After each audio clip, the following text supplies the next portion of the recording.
Warahmatullahi wabarakatuh. Selamat malam.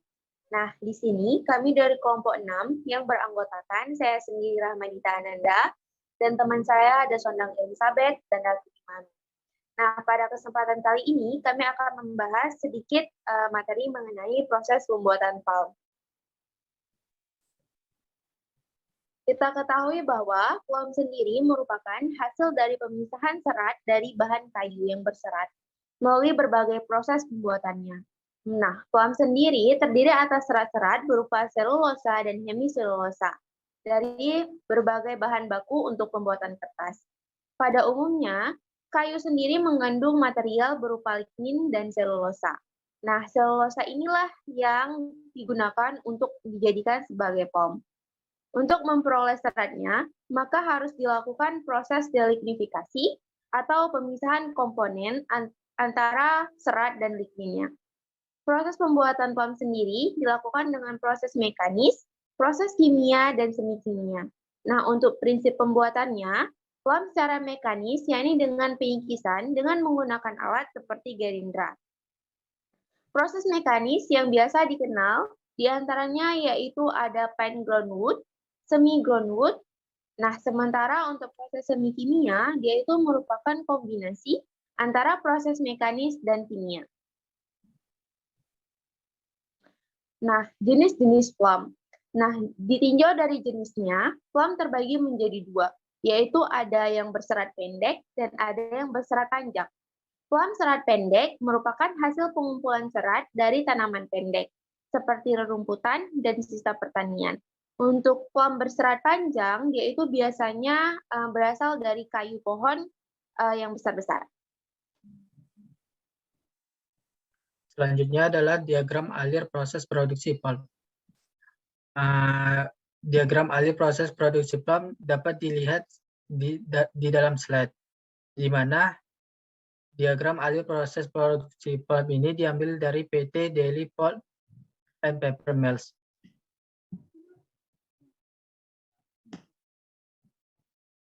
Selanjutnya, proses pembuatan pulp. Yang pertama adalah chemical process. Chemical process dapat dibagi menjadi 3 macam, yaitu soda pulping, craft pulping, dan sulfite pulping. Yang pertama, soda pulping. Soda pulping menggunakan Na2CO3 sebagai zat aktif untuk mendegradasi lignin. Metode ini sangat boros dengan bahan kimia terutama soda. Oleh karena itu, recovery Na2CO3 dilakukan dengan evaporasi untuk mendapatkan kembali Na2CO3 dari larutan pemasak yang telah digunakan. Penambahan Na2CO3 dilakukan karena adanya kehilangan Na2CO3 selama proses. Selanjutnya adalah proses craft. Karena penyiapan Na2CO3 lebih mahal dibandingkan dengan penyiapan Na2SO4, Caradoll mencoba menggunakan Na2SO4 sebagai pengganti Na2CO3 dan memberikan hasil yang lebih baik. Maka dari ini prosesnya dipatenkan oleh Dahl pada tahun 1884. Proses ini juga disebut dengan proses CAF yang berarti kuat dalam bahasa Swedia. Selanjutnya, sulfite process. Proses ini lebih mudah di blessing dan lebih murah namun memiliki kekurangan pada kekuatan pulp. Proses ini berkembang pesat sebelum ditemukannya Tomlinson, combustion furnace, dan teknik blessing. Pada tahun 1925, pulp yang dihasilkan melalui proses kimia diperoleh melalui soda pulping sebanyak 20%, craft 20%, dan sulfite pulping 60%. Persentase ini terus turun hingga menjadi 20% pada tahun 1967, 9,2% pada tahun 1979, dan 3,7% pada tahun 2000. Selanjutnya yaitu chemical process, di mana pulp yang dibuat dengan metode semi kimia pertama kali ditemukan oleh Miss Kerlik pada tahun 1984. Tujuannya yaitu untuk menghasilkan perolehan yang maksimal yang setara dengan proses dari tingkat kekuatan dan kebersihan yang paling baik. Adapun tahap-tahap yang dilakukan dalam proses ini, yang pertama, menggunakan larutan kimia untuk menghancurkan dan mencerna kayu.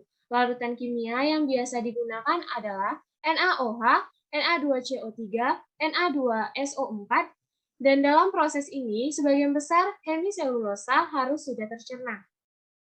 Yang kedua, menghancurkan bahan secara mekanik.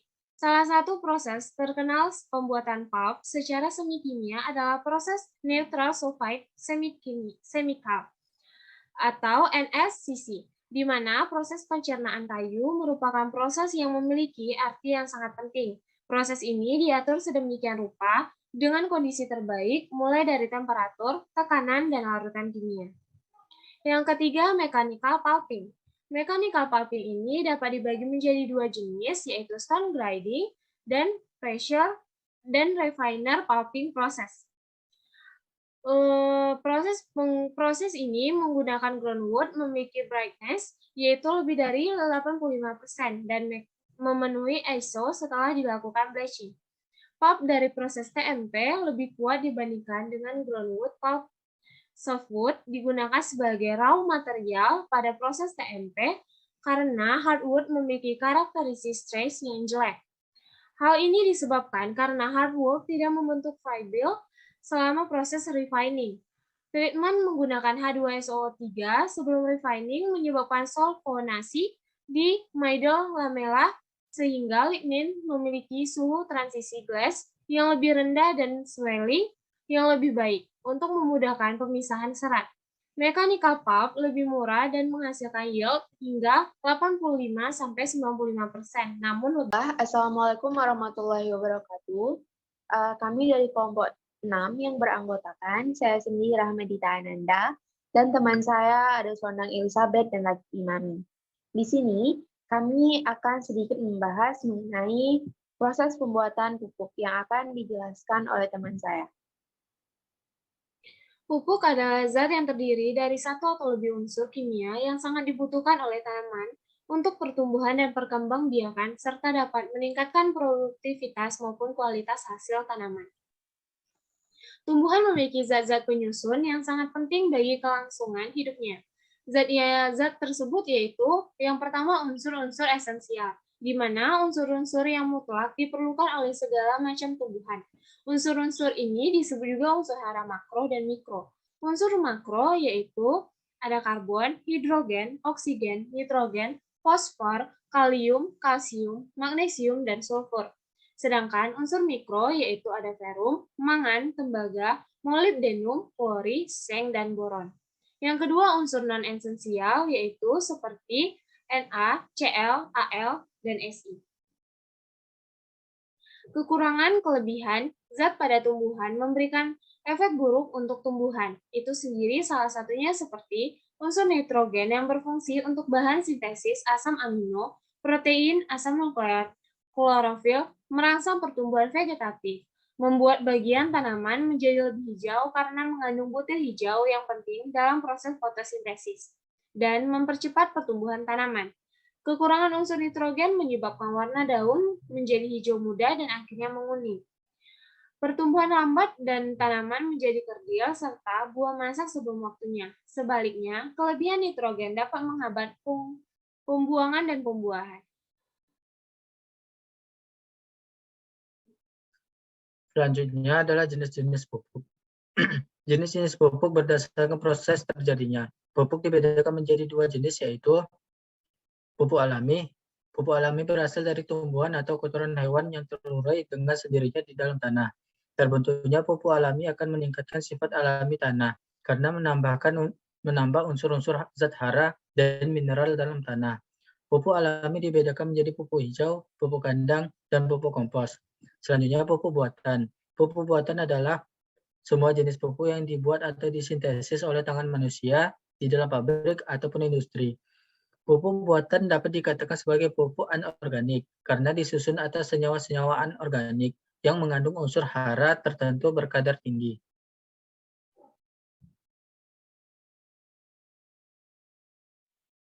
Selanjutnya pupuk berdasarkan bentuk fisik. Berdasarkan bentuk fisiknya, pupuk dibedakan menjadi pupuk padat dan pupuk cair. Pupuk padat diperdagangkan dalam bentuk pelet, tablet, butiran, atau kristal. Pupuk cair diperdagangkan dalam bentuk konsentrat atau cairan. Pupuk padatan biasanya diaplikasikan ke tanah atau media tanam, sementara pupuk cair diberikan secara disemprot ke tubuh tanaman. Selanjutnya, pupuk berdasarkan kandungannya. Terdapat dua kelompok pupuk berdasarkan berdasarkan kandungannya, yaitu pupuk tunggal dan pupuk majemuk. Pupuk tunggal mengandung hanya satu unsur utama, yaitu nitrogen, fosfor, ataupun kalium. Sedangkan pupuk majemuk paling tidak mengandung dua unsur yang diperlukan. Terdapat pula pengelompokan yang disebut pupuk mikro, karena mengandung unsur hara mikro.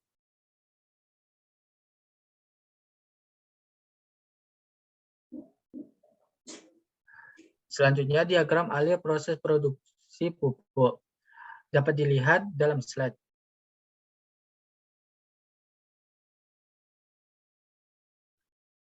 Kemudian proses pembuatan pupuk.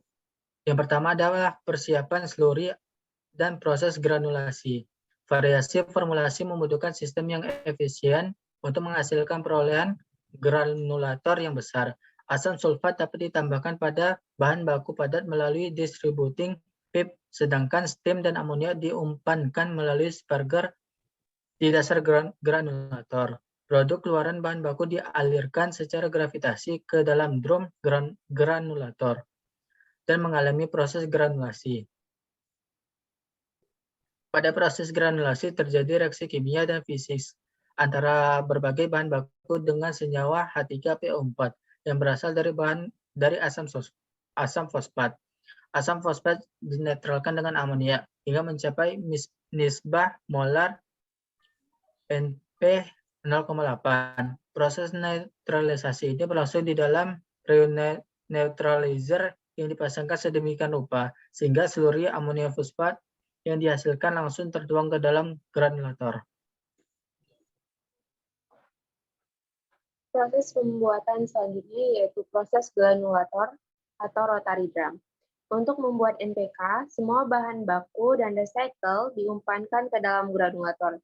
Pada semua grade, asam sulfat dapat langsung ditambahkan ke dalam granulator yang selanjutnya akan bereaksi dengan amoniak yang dimasukkan melalui Polscher penambahan amonia dan asam sulfat. Padatan keluar dari granulator dengan kandungan kadar air normal berkisaran antara 2-3% dan diumpankan secara gravitasi ke dalam dryer untuk memperoleh kadar air yang diinginkan, yaitu berkisaran 1-1,5%.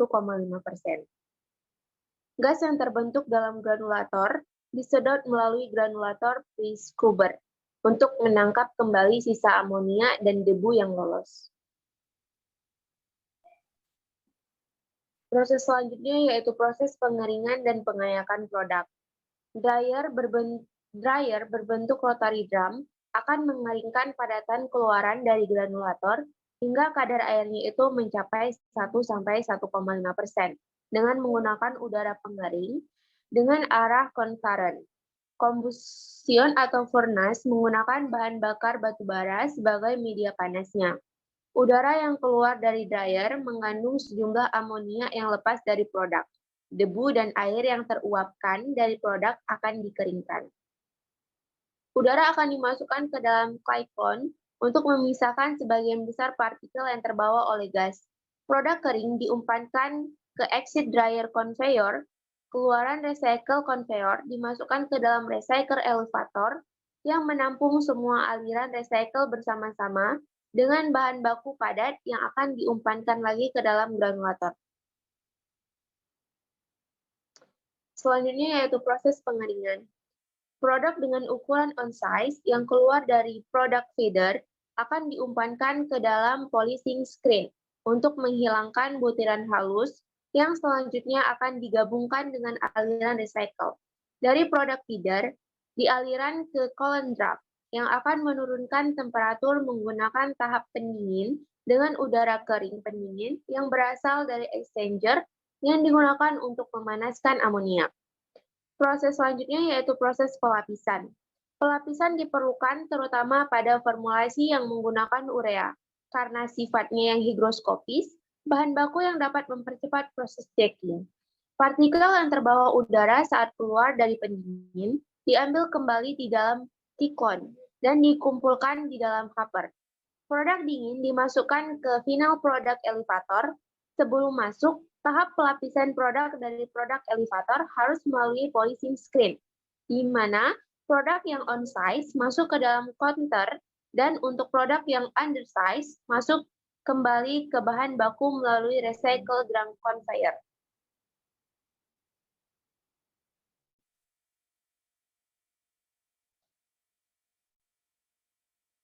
Proses terakhir dalam pembuatan ini yaitu penyerapan gas atau gas scrubbing. Pabrik pasti dilengkapi dengan sistem scrubbing dan peralatan dedusting dengan tujuan untuk membersihkan gas buangan dan menangkap unsur hara untuk didaur ulang. Sistem scrubbing ini terdiri atas 4 tahapan, yaitu ada tahapan pencucian pertama, tahapan pencucian kedua, tahapan pencucian ketiga, dan tahapan pencucian keempat. Baiklah, terima kasih. Sekian penjelasan mengenai proses pembuatan pupuk dari kelompok kami. Jika ada yang salah, saya mewakili kelompok untuk meminta maaf. Sekian, wassalamualaikum warahmatullahi wabarakatuh.